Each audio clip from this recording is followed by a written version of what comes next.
Shalom, shalom, everybody. Shalom. Welcome back to Reading with Shilo. What's up? What's up, everybody? What's up?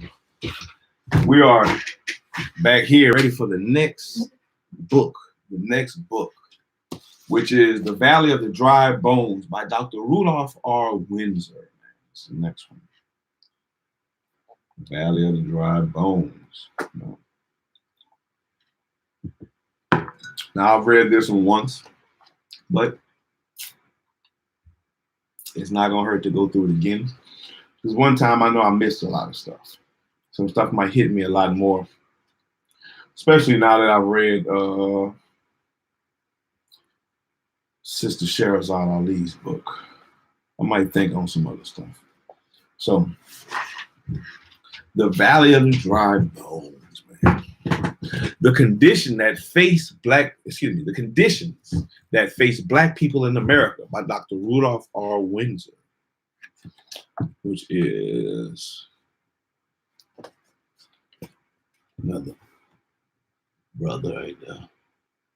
Ain't my fingernail dirty, bro.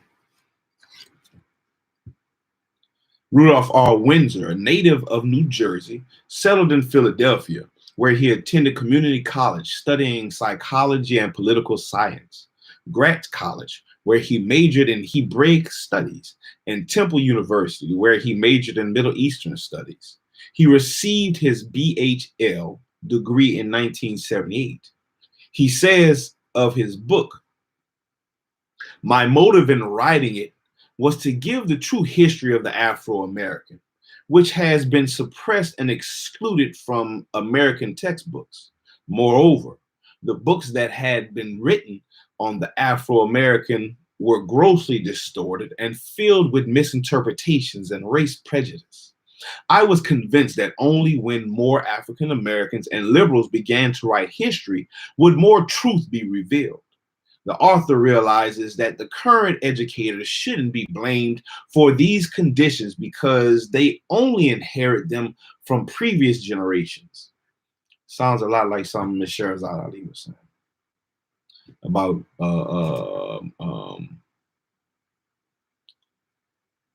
well, definitely things that should be taught to your children. Definitely knowing about where you come from, or the possibilities, some may say, of where you come from. Mr. Windsor loves children and has 4 sons and 1 daughter. Professor Windsor is an author of the book From Babylon to Timbuktu. He is also the author, well, he's not the author, he's the co-author of Barack and Deborah United, Love, Freedom, and Spirituality. I have not read this one at all. So, him and his wife, I believe him and his wife wrote this one. So, but we're going to be on the Valley of the Dry Bones. So, when I first got this book, the first thing I thought of was the scripture in Ezekiel 37 about the vision or the prophecy of the Valley of the Dry Bones. So I'm just going to read it. The book of Ezekiel, chapter 37, verse 1. The hand of the Lord was upon me and carried me out into the spirit of the Lord and set me down in the midst of a valley which was full of bones, and caused me to pass by them round about. And behold, there were very many in the open valley, and lo, they were very dry. And he said unto me, Son of man, can these bones live? And I answered, O Lord God, thou knowest. Again he said unto me, Prophesy upon these bones, and say unto them, O ye dry bones, hear the word of the Lord. Thus said the Lord God unto these bones, Behold, I will cause breath to enter into you, and ye shall live. And I will lay sinews upon you, and will bring up your flesh upon you, and cover you with skin, and put breath in you, and ye shall live, and ye shall know that I am the Lord. So I prophesied as was commanded. And as I prophesied, there was a noise, and behold, a shaking, and the bones came together, bone to his bone. And when I beheld, lo, the sinews and the flesh came up upon them, and the skin covered them about above, but there was no breath in them. Then said he unto me, prophesy unto the wind, prophesy, son of man, and say to the wind, thus said the Lord God, come from the four winds, O breath, and breathe upon these slain, that they may live. So I prophesied as he commanded me, and the breath came into them, and they lived, and stood upon their feet an exceeding great army. Then he said unto me, son of man, these bones are the whole house of Israel. Behold, they say, our bones are dried and our hope is lost. We are cut off from our parts. Therefore, prophesy and say unto them, thus said the Lord God, behold, O my people, I will open your graves and cause you to come up out of your graves and bring you into the land of Israel. And ye shall know that I am the Lord, when I have opened your graves, O my people, and brought you up out of your graves, and shall put my spirit in you, and ye shall live, and I shall place you in your own land. Then shall ye know that I, the Lord, have spoken it and performed it, said the Lord. That was the vision or prophecy of the Valley of the Dry Bones in Ezekiel 37. So let's get it. The Valley of the Dry Bones by Dr. Rudolphf R.WINDSOR. We're going to do chapter 1, part 1. Because last section, we got a couple of sections. And the last section in it is a doozy. It's one whole thing by itself. Maybe two. Chapter 1, economic, social, and political problems of Afro-Americans. Well, we're going to read the preface first. Preface.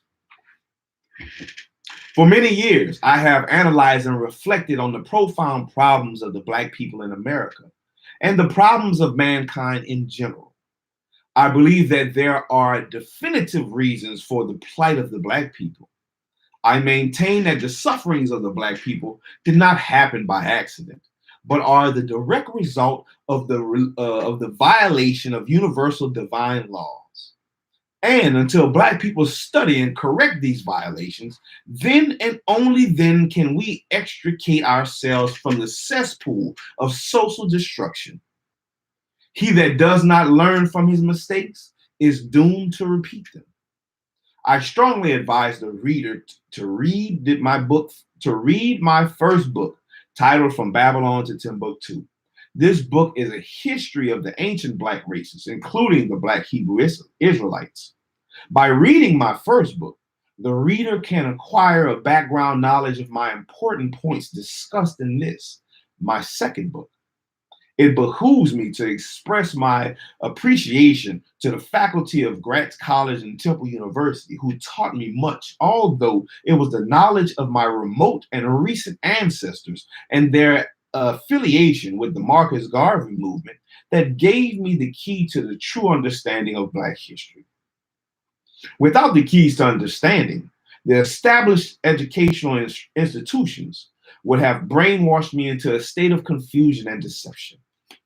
Moreover, I want to express special thanks to the Black teachers and rabbis, able resps.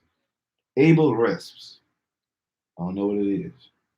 And my family. I don't think it's in there. It's another language. I have to look it up. ABE, capital A, BLE, capital RESPES. Resps. Let me see. Resps.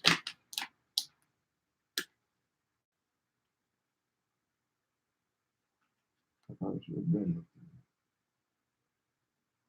resps. RESPES.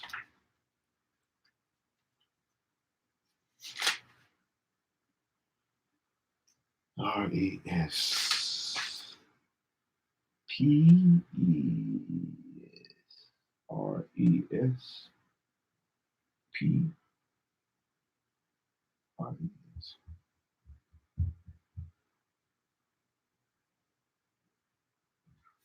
Oh,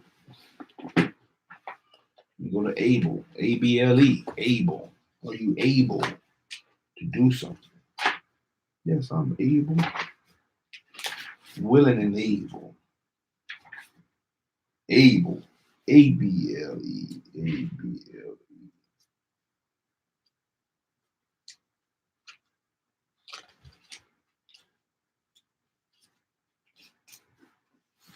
Able, able-bodied seaman, able seaman.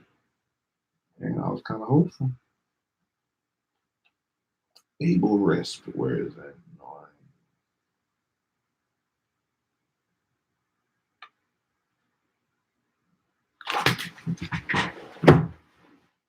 okay, put a question mark.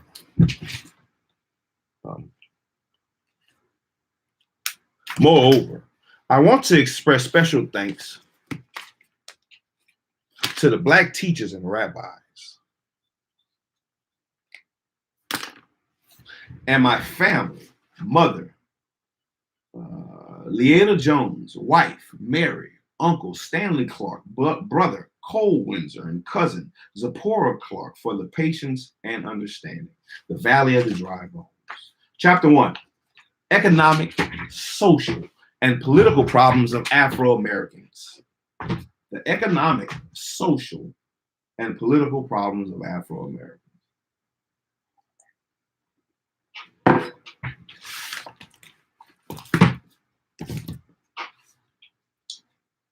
With the many problems confronting the Black people in America, the economic problem is probably foremost in importance because it concerns survival, meeting the bill payments.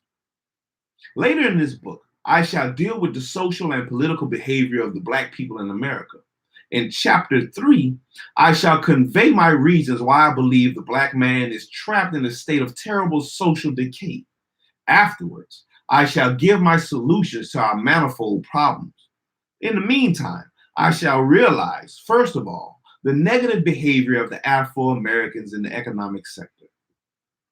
Because of the increasing rate of unemployment among Afro-Americans, especially the youth, the rapid immigration of Orientals, Koreans, Laotians,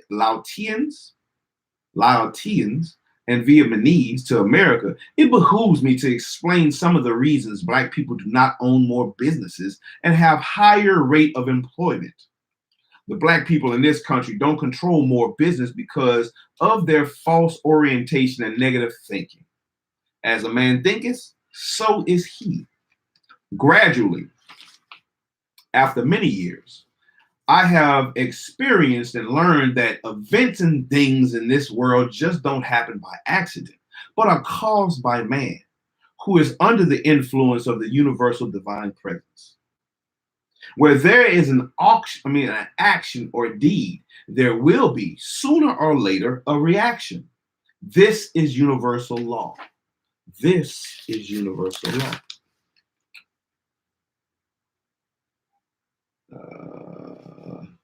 Where there is an action or deed, there will be sooner or later a reaction. This is universal law. For example, if you plant a seed in fertile soil and it gets proper rain and sunshine, the reaction is germination or growth. If you beat a child constantly without demonstrating love, the reaction will be fear or hostility. After the Black man had been torn away from the umbilical cord of Mother Africa, brought to America, and devastated of his true history, culture, and language, some of the Black leaders directed and steered the Black masses towards the road of assimilation and extreme integration in every hostile aspect of American life, rather than directing the Black people to construct their own thriving communities and businesses.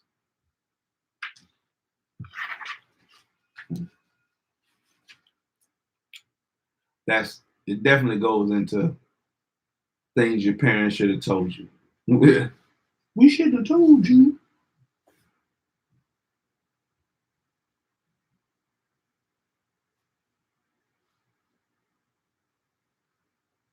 They wanted assimilation and extreme integration in every hostile aspect of American life, rather than directing the Black people to construct their own thriving communities and businesses.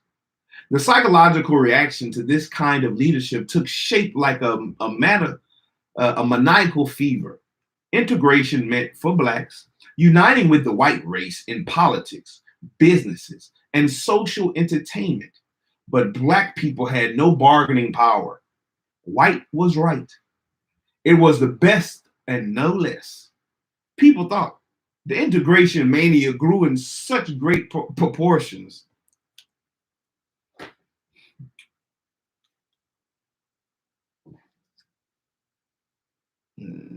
Integration meant uniting with the white race in politics, business, and social entertainments. But Black people had no bargaining power. White was right. I still think that. He still think that. White was right. It was the best and no less, people thought. The integration mania grew in such great proportions that Black people, unaware of their glorious history, believed that to be Black or dark-skinned meant to be inferior. The saying from 1900s through the late 1950s was, if you are Black, get back. Aside from the Moorish American, some Muslims, Garveyites, and the Black Hebrew Israelites, most Black Americans believed in integration at any price, even at the cost of their lives at the hand of the Ku Klux Klan. To most Black people, integration meant riding in the front seats of trains and buses, eating and sleeping in white restaurants and hotels, going to white theaters and movies, and working in any and all kinds of white businesses in order to be around white people with the purpose of dating and sleeping with them. With this kind of self-hatred and integration fever spreading like wildfire, the reactions of the Black masses were obvious. They thought, we don't want to establish any Black businesses. We only want to work in the white ones and advance up in white society. Many years ago, I overheard a Black man saying, if we establish Black businesses, we shall be segregating ourselves. This is the fundamental reason why so few Black people have businesses in America. However, there are also other reasons. The second reason that there aren't many businesses is that there is no tradition. The passing down of the businesses from father to son, like you find among other groups. For example, the Italians have Guido and Sons, the Jewish people have Levine and Sons, the Irish people Daughtry and Sons. This is not to say that some Blacks don't hand their businesses down to their children, but in proportion to other economic groups, Blacks don't have many businesses to hand down. Another reason is that Blacks are conditioned to work hours of 9 to 5, and in the beginning, to be successful, most small businesses must be open for at least 12 to 16 hours. In addition, many small businesses don't require a lot of money, but require a reinvestment of its profits. That is a turning over of the money you make back into the business. Yeah, a lot of people don't want to do that. In addition, many small businesses don't require a lot of money, but require a reinvestment of the profits. That is a turning over of the money you make back into the business. Many people cannot afford to do this, especially if they have to hire help and have many other expenses. In this case, family support is necessary. Lastly, many Blacks do not enter the business world because they feel that it is a white man's domain or the domain of other ethnic groups. The attitude of Black customers towards Black businesses. The attitude of Black customers towards Black businesses. The attitude of many Black customers toward Black businesses is negative in various manners. Many of us are familiar with the crab complex or crab attitude. This expression originated from the nature of the crabs in a barrel. If one crab will make an attempt to get out of the barrel, the other crabs will invariably pull him back into the barrel. The crab attitude manifests itself in many ways among Black people, and it came to be defined as any negative, unhelpful behavior in which a particular race of people work against each other, especially when the members of the race have common problems inherent to the entire group. For example, racism, unemployment, a low ratio of education, high crime rates, and so forth. Like the crabs that have a common problem of being enclosed in a barrel, nevertheless, they will work against one another and pull each other down. Likewise is the behavior of hundreds of thousands of Black people in America. So some time ago, I had a bad experience with a woman who acted like a crab. I had a refreshment cart, which I pushed around the streets. After I had made the complete circuit of the neighborhood, it was my practice to wait 15 or 20 minutes on a certain busy corner to serve my customers. When I was starting to make another circuit of the neighborhood, a certain woman, a known big mouth, yelled out to me, "Hey, mister, we don't want you selling around here. We are trying to keep someone from opening a store on the corner." I said, "I'm not a store. I'm a vendor." The woman asked, "Do you have a license? Show me your license." I replied angrily, "I don't have to show you a license. As a matter of fact, I had a license, but I was only obligated to surrender it to the police or an agent from a Department of License and Inspection." She said vehemently, "If you don't show me your license, I will call the police." I explained, "Call the police." Then I asked her, "What are you interested in most? Prohibiting me from selling around here or seeing my license?" She did not answer me, so I went on my way. About a half hour later, while I was selling my refreshments, a policeman drove up alongside of me and requested to see my license.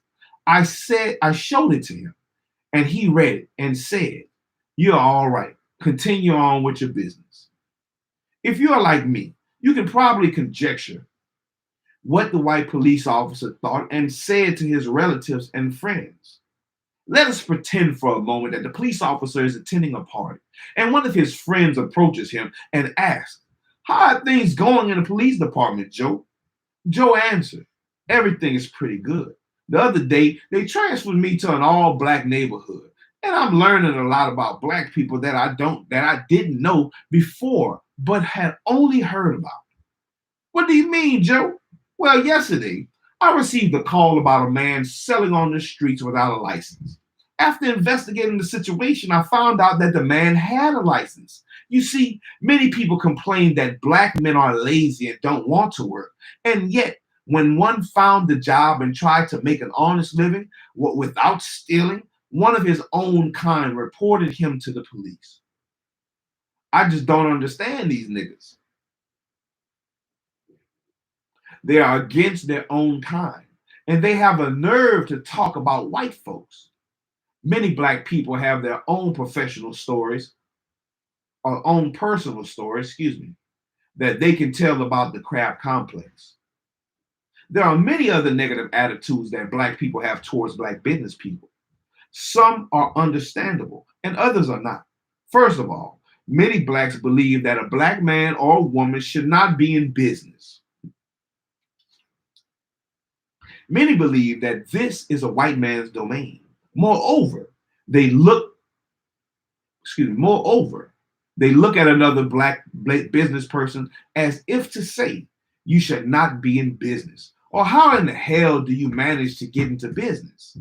Some say that a black man's prices are too high, but they never say the price of alcohol drinks are too high. What's up, my mom? In addition, when you reduce your prices, some say the prices are too low. What happened? I didn't hear you say it again. Pick your head up. Pick your head up and talk to me. Pick your head up. There you go. Pick your head up and look me in my eyes. Look at dad in his eyes when you're talking to him. Pick your head up, son.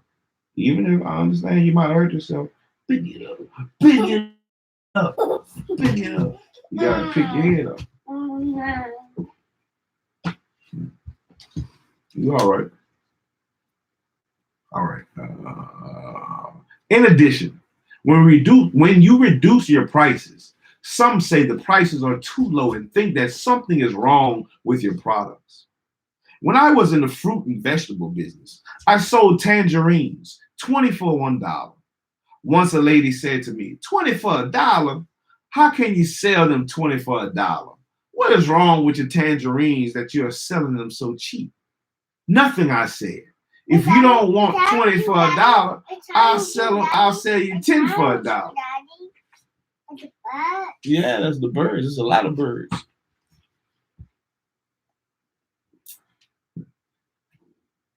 Nothing, I said. If you don't want 20 for $1, I will sell you 10 for $1. This story proves that you can't satisfy everybody all the time. Now, let me explain more about high prices. Most black business people have to charge more for their products because they simply pay more. Any small businessman, whether he or she be black, white, or yellow, has to charge more, especially if he is black. The black businessman does not belong to an association. Therefore, he cannot buy his product collectively and obtain a greater discount or bypass the wholesaler altogether. If the black public wants greater employment or more black businesses, they will have to bear more of the burden of high prices from some black business people. This is a sacrifice that we must bear for the benefit of the entire community. But do they want that? This is a sacrifice. Or we could just come together and, I think they call it a co-op stuff, and get the stuff, at the cheaper prices. More people need to learn, and that could give more jobs. You get the stuff at the prices, you open up your little factory type thing. Start off with a couple of sewers, and then you give, other women who want to sew and do like sew shirts and stuff, like we can start making our own stuff. If you want to have a job doing that, that could be a job.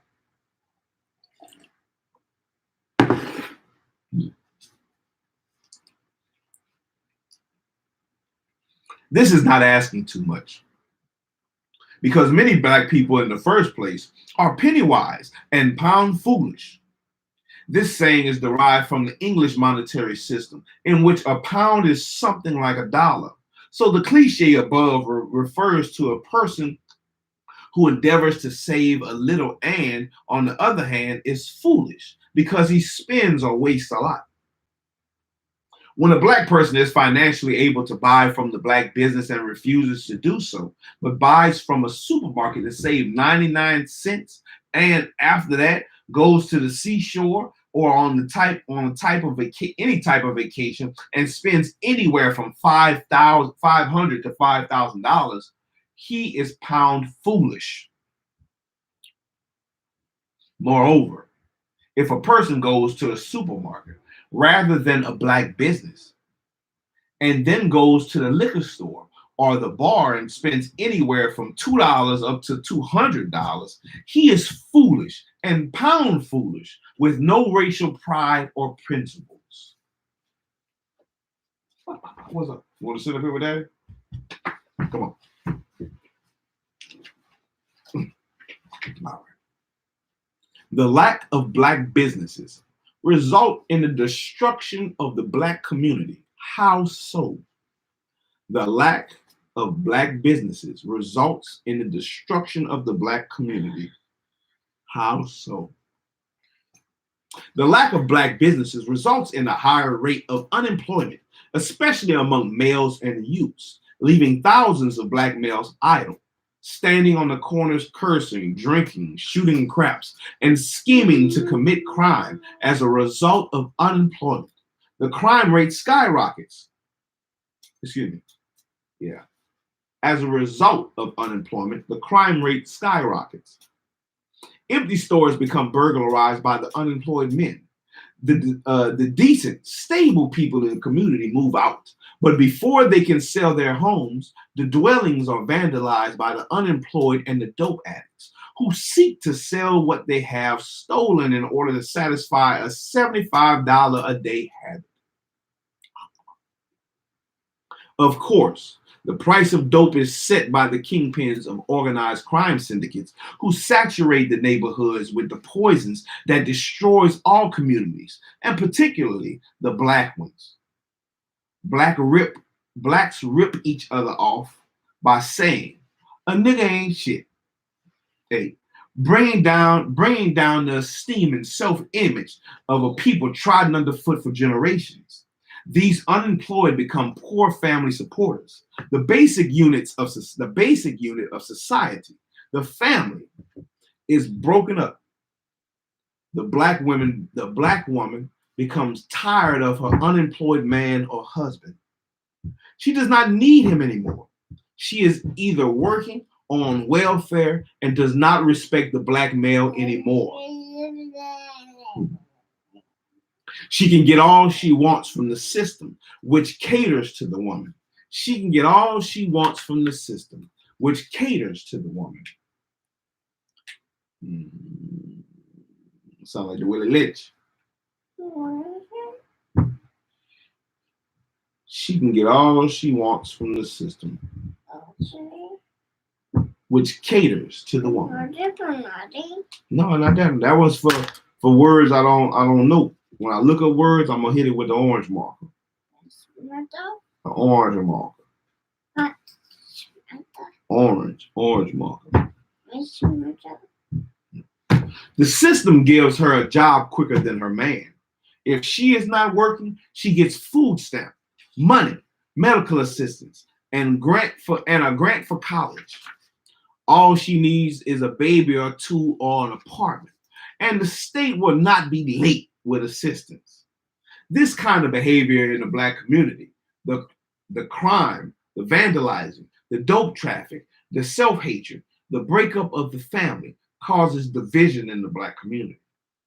There's a class struggle and a sex struggle in the black community. The stable and financially secure blacks are against the dire, hardcore, and abject poor. The man and woman are against each other. The women cannot respect the man. The root cause is most of these problems is the unemployed black male who displays a bad image in the community. Many of these unemployed burglarize what few black stores there are, forcing them to close up in disgust. This kind of situation produces self-contempt among black people and leaves a vacant store available for members of other nationalities to occupy. The Eurasian invasion of the black community. The Eurasian invasion of the black community. The word Eurasian means European Asian. A person that is of these two bloods. However, here I mean the influx of Europeans and Asians into the black ghetto.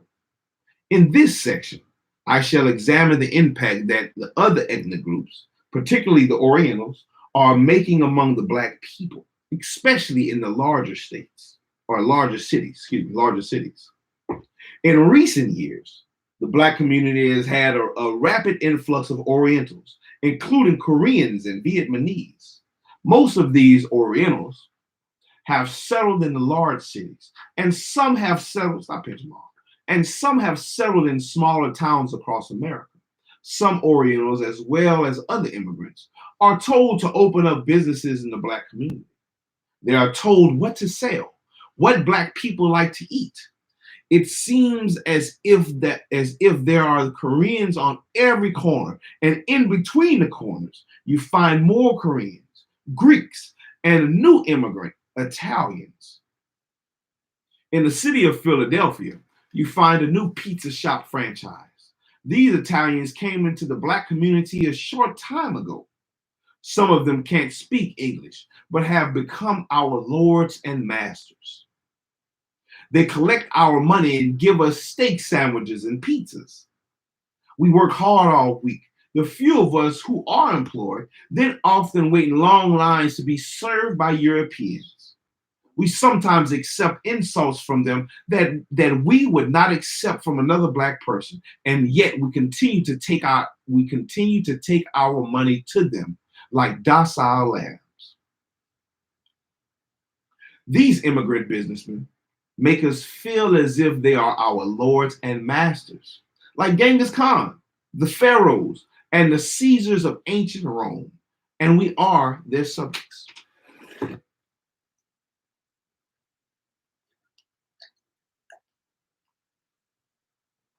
We give homage to them.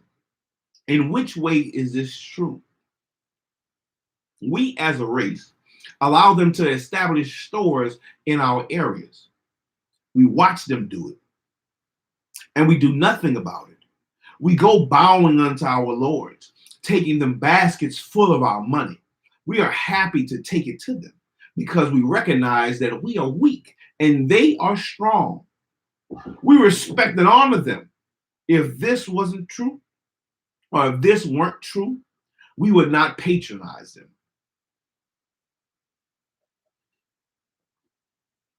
If this were not true, we would not patronize them.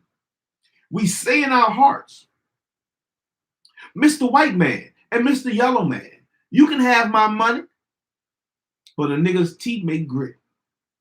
But none of my money shall he get.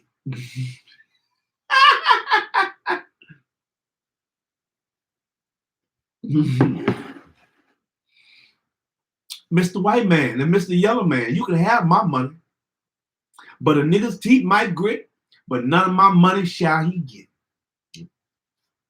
Most foreigners ought to be grateful to the Black people because we employ tens of thousands of foreigners and at the same time unemploy ourselves.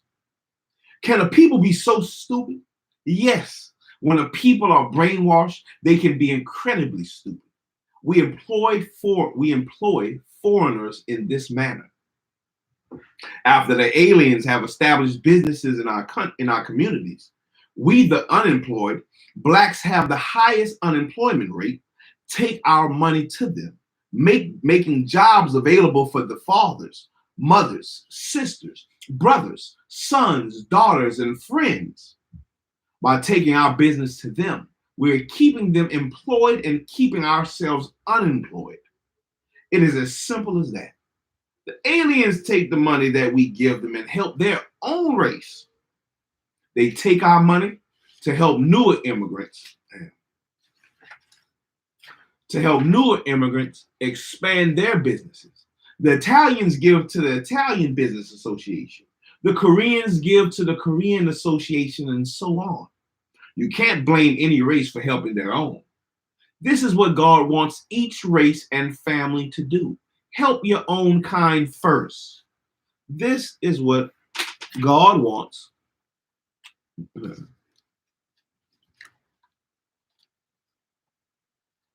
You can't blame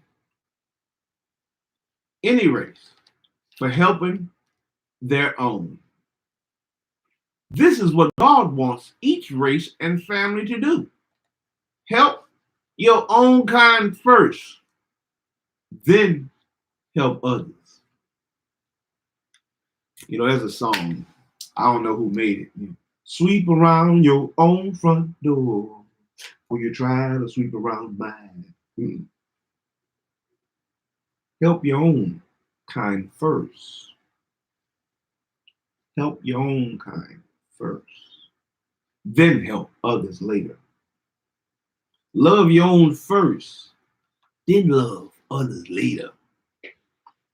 You tired, man? All right. All right. Let me see. Black people had better learn to do this as quickly as possible before it's too late. Time is running out. The aliens use the money they get from our patronage to buy $75,000 homes and wall-to-wall carpeting, while most of us inherit wall-to-wall roaches. They use our money to send their children to college and to private schools in the suburbs, and our children have to remain in the inferior schools of the ghetto. They use our money to take 3-week vacations in Rome, Berlin, Paris, Seoul, Tokyo, or Hong Kong. And most of us are lucky if we can get out of the dirty ghetto at all. In short, the aliens in a very short period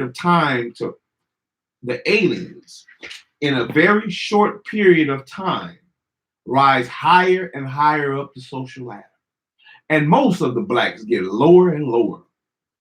Our money does not calculate in the black community. It immediately goes out of our community and benefits the people that discriminate against us and do not work for our fundamental interests. The answer to our prodigious, let's see what that means, prodigious.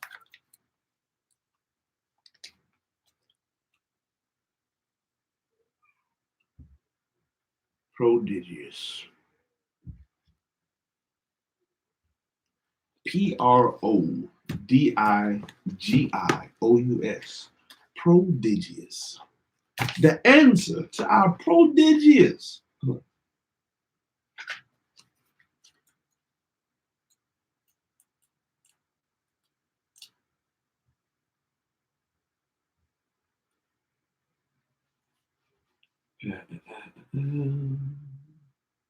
At first you don't succeed. Dust yourself off.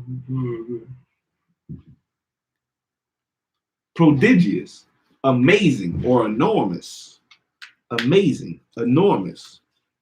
The answer to our amazing problem or enormous problem, but the answer to our prodigious problem will be rendered in later chapters. But for now, suffice it to say the benefits for the establishment of black enterprise outweigh the disadvantages.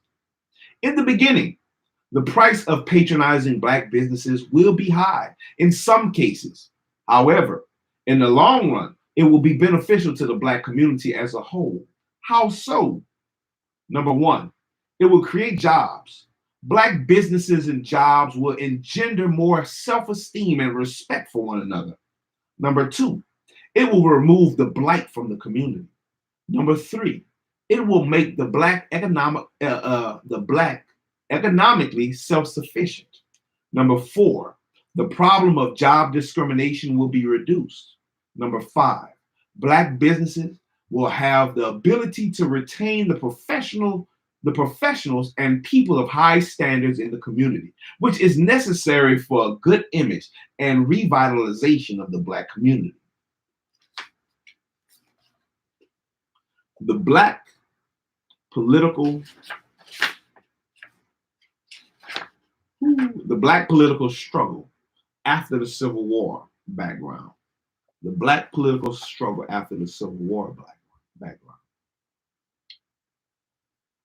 The principal issues that led to the succession of the southern states and the Civil War were states' rights, the tariffs, slavery, and the struggle between the Democrats and the Republicans for control of the Congress.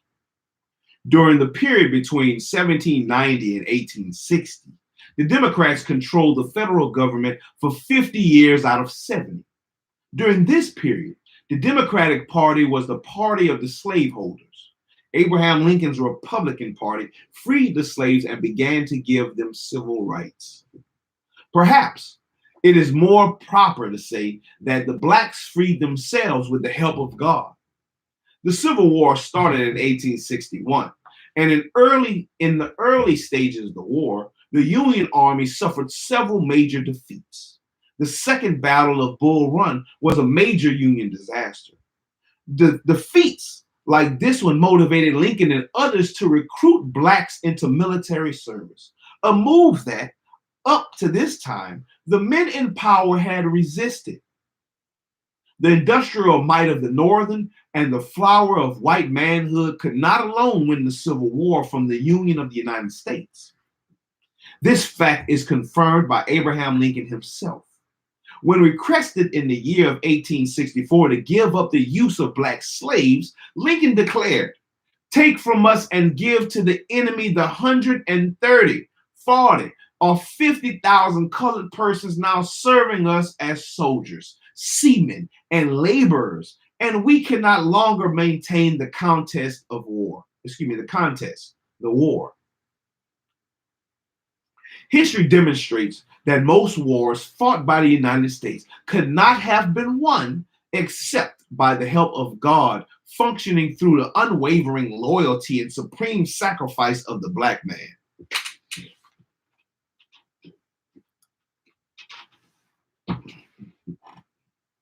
History demonstrates that most wars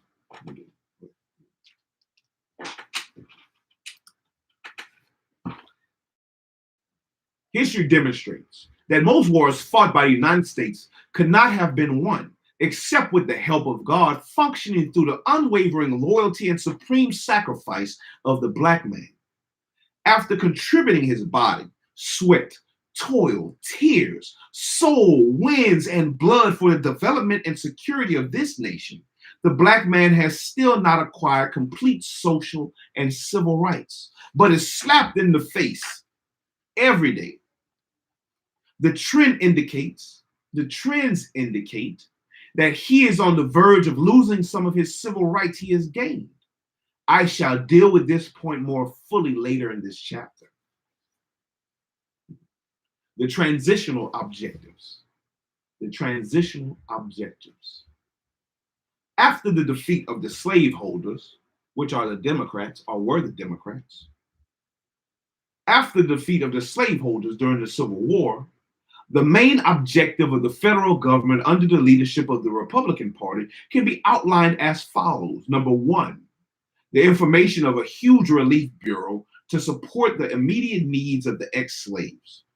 Number two, the confiscation of the lands of the slaveholders and their transmission to the blacks and poor whites. Number three, the deliverance of complete political, social, and economic rights to poor whites. And number four, the recognition of the political climate of the defeated Southern states in such a way as to guarantee political domination by the blacks and the poor white masses, and to make it impossible for the return of political power to the ex-slaveholders. The hypocrisy of Andrew Jackson and the Northern Democrats. The hypocrisy of Andrew Jackson and the Northern Democrats. Before the blood had dried completely on the battlefield, evil forces of the Democratic Party in the North and the South had unified and were at work trying to undermine and preclude any black political control in the South. The chief leader of these Democrats was President Andrew Johnson himself. Johnson was a Southerner, having been born in North Carolina. He moved to the state of Tennessee, where he held quite a few political offices. By the time the Civil War began, he had already served in the House of Representatives and had been elected by to the United States Senate.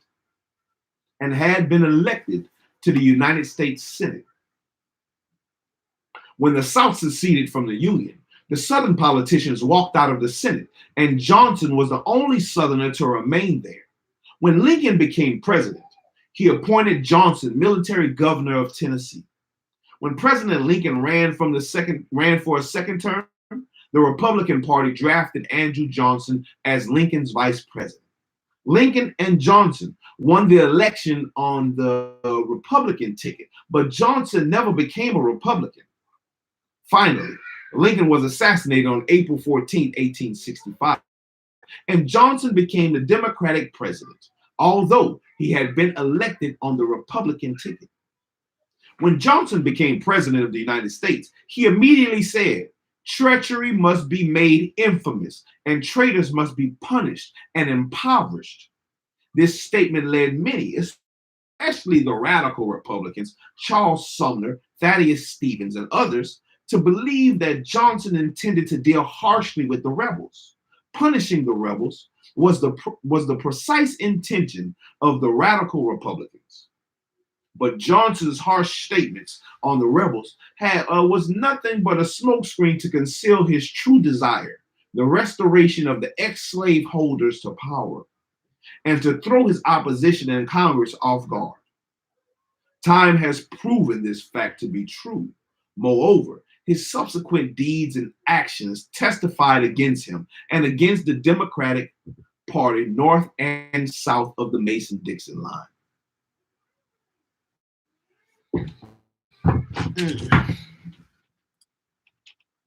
I'm looking for my comments.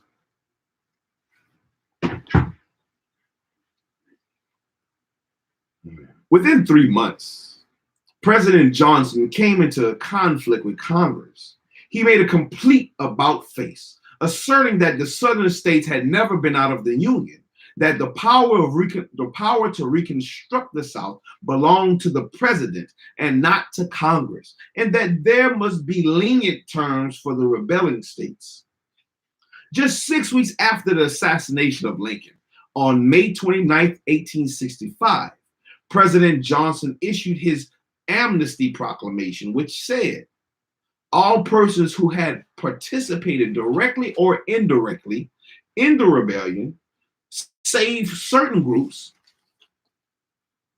would have all their rights and properties, except the ownership of slaves, restored to them upon taking a loyalty pledge.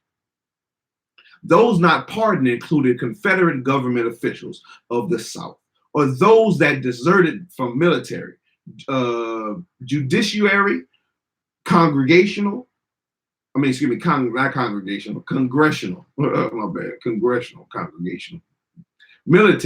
judiciary, congressional, and civilian posts.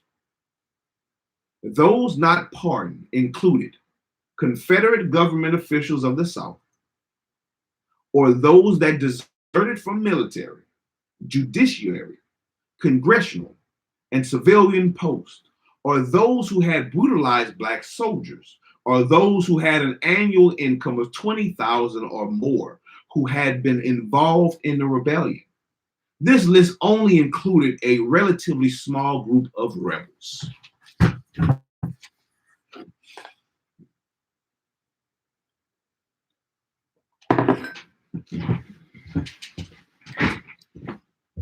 This list, my butt hurt, only included a relatively small group of rebels. Although Johnson's proclamation stated that Confederate officials would not be pardoned, he gave many of them an indirect pardon. This was achieved in this manner. Many of the top officials of the South were never brought to trial, including Jefferson Davis, president of the Confederacy, and Alexander Stephens, the vice president. In retrospect, it is obvious that Johnson and his supporters intended to reduce the black man to a status of semi-slavery, which became known later as peonage or sharecropping, and to pardon the ex-slaveholders so that they could hold public office in the South and congressional seats.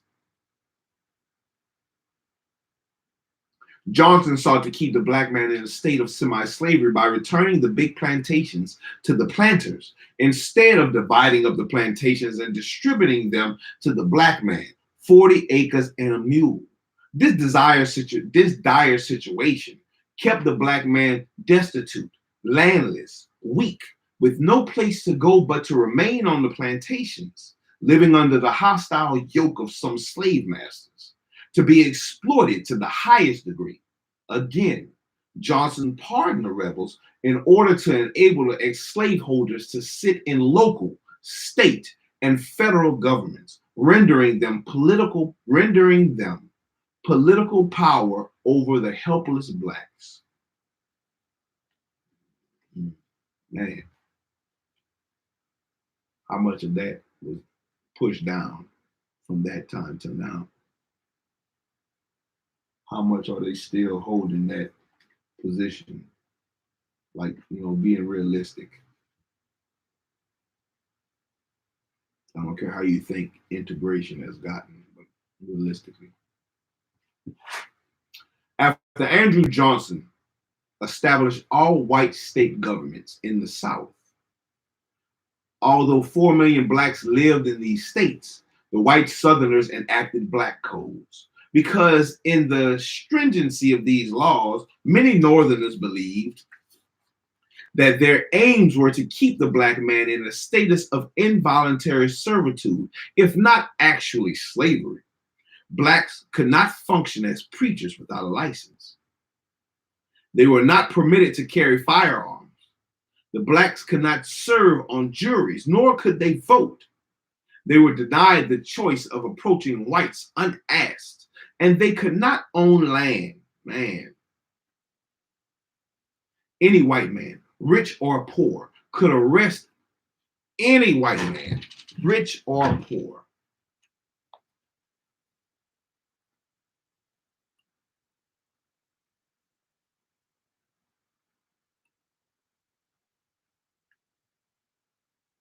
Could arrest a black man.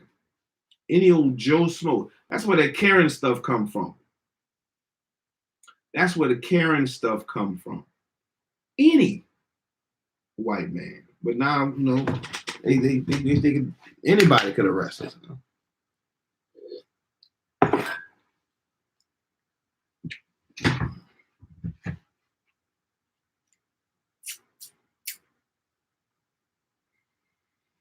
Severe work rules were enacted. Black laborers became known as servants, irrespective of sex or whether they worked indoors or outdoors.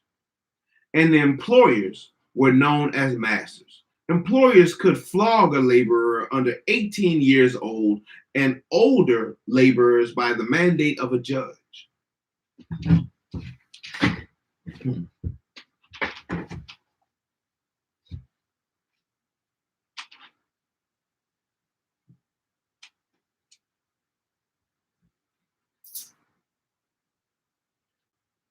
Employers could flog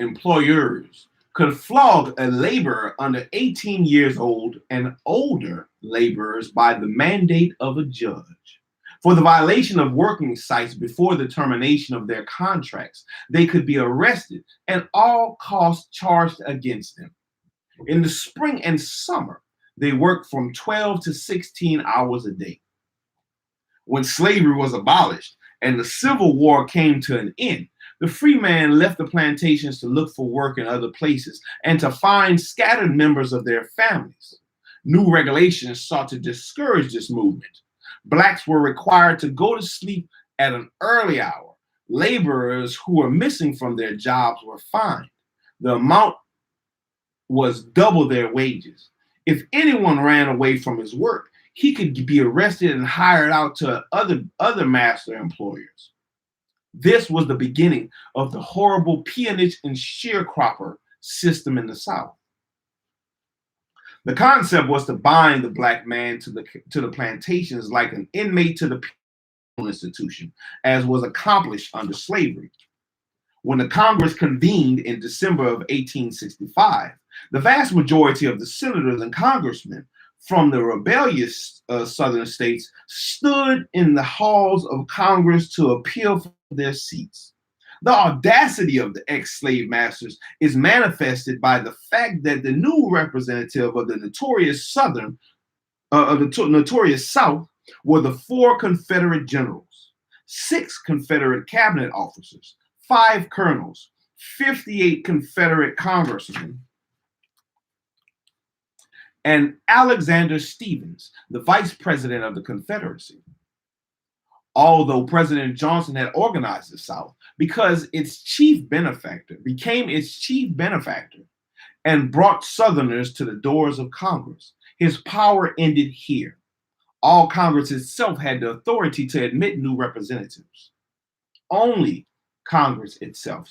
only Congress itself had the authority to admit new representatives. The Northern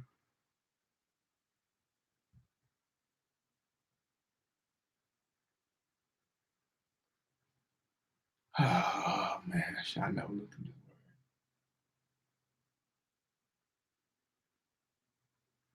The Northern bourgeoisie and the radical Republicans were confronted with a serious problem. There was a possibility that the ex-rebels would again get control of Congress with their Democrat allies in the North. And this was a continuation of the pre-war contest for power between the masters and the industrialists of the North and a tremendous reforced Democratic Party. The radical Republicans reasoned that if the Johnson scheme was able to proceed without a challenge, the entire Civil War would have been in vain. At this time, two prominent Republicans stood up and spoke out for the true democracy and for the Black people. This is the last section I'm going to read right here. And we're going to come back.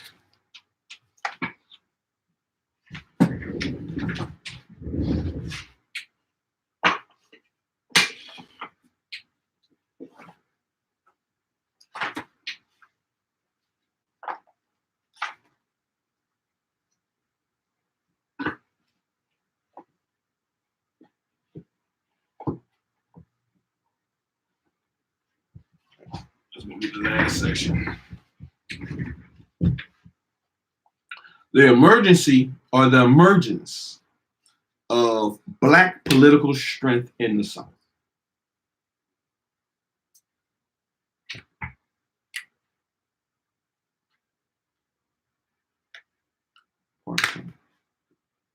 The emergence of Black political strength in the South.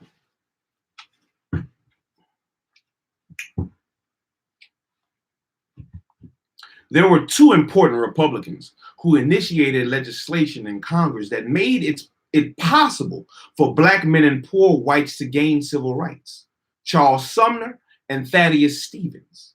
In early December of 1865, the Republican caucus met and devised a Reconstruction plan for the Southern states. Basically, it constituted 4 stages. Number 1, asserting that the entire issue of Reconstruction was the prerogative of Congress. Asserting that the entire issue of Reconstruction was the prerogative of Congress.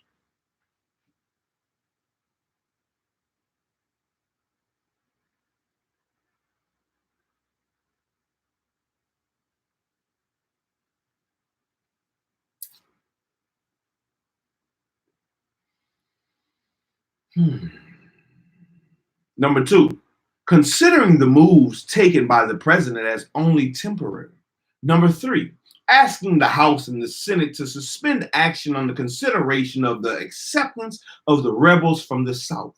And number 4, to choose a committee of 15 from both houses of Congress to inquire into the state and affairs of the rebel states. The aforementioned Reconstruction program was ratified by both houses of Congress, and it postponed indefinitely the seating of the Southern rebels. As I had mentioned earlier, this move was highly necessary in order to preclude a Southern rebel Democratic bloc from standing in the way of civil rights legislation. With the rebel representation barred from Congress, it was possible for a predominantly Republican Congress to establish a Freeman Bureau and to enact and pass 13th, 14th, and 15th Amendments to the Constitution. The Freeman Bureau was established in 1865, and it brought stability to the lives of the freed slaves.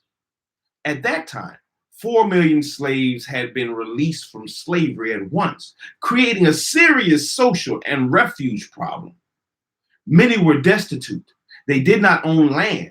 They were illiterate, and they did not have jobs, food, or medical attention. The Bureau established hospitals, supervised work contracts, interpreted laws, fed hungry freemen, made sure that blacks got justice in court, and used the U.S. Army to maintain order in the hostile South. The head of the Bureau, General Howard, estimated that the Bureau handled a minimum of 100,000 complaints yearly. At times, he said, one was inclined to believe that the whole white population was engaged in a war of extermination against the blacks. We're gonna stop right there. Man, that was a lot.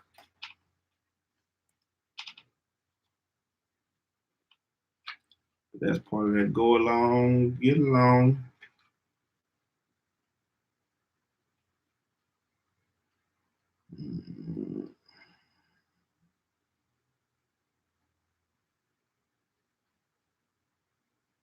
Yeah, we're gonna do a part 2, and part 2 is gonna be about 20 pages, something like that. So that is the Valley of the Dry Bones. That is chapter 1, part 1 of chapter 1 of the Valley of the Dry Bones by Dr. Rudolph R. Windsor. The conditions that face Black people in America. So far, so good. I'd like to thank everybody that stuck with me, reading with Shilo. We're going to keep pushing, trying to see what we can learn and grow from. It's a lot of things up here, man. It's stuff I didn't highlight before, but I got highlighted this time. Any man, rich or poor, could arrest a Black man. Man.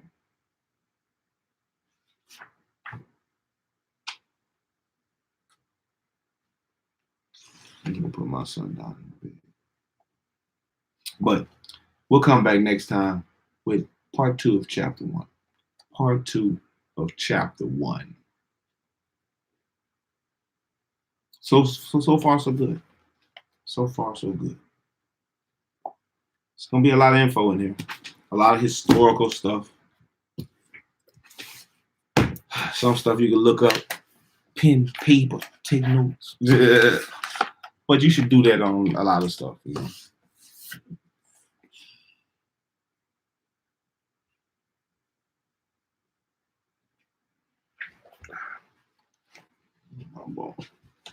But till next time, Shilo out. I hope y'all got something from that. Something you can learn and grow from. Ponder on it. Dive into it. Talk about it with friends and family. All that. Let's make the changes. See what the changes we got to make. Let's think on the things that's being read to us in all the books. Is there anything we could gather from it? Is there something you could... Not everybody's gonna agree with everything, but it might be something you could pull from there. Something that can, help you adjust something in your life, maybe. I don't know. Shit. But till next time, Shilo out. Shilo out. Shalom. Oh yeah, and thank y'all, all the new subscribers. Welcome. Leave your comments. I'll look at them later. Any suggestions on books you might want to see read, and I'll see about trying to get my hands on them if I don't have them. Okay. Shalom.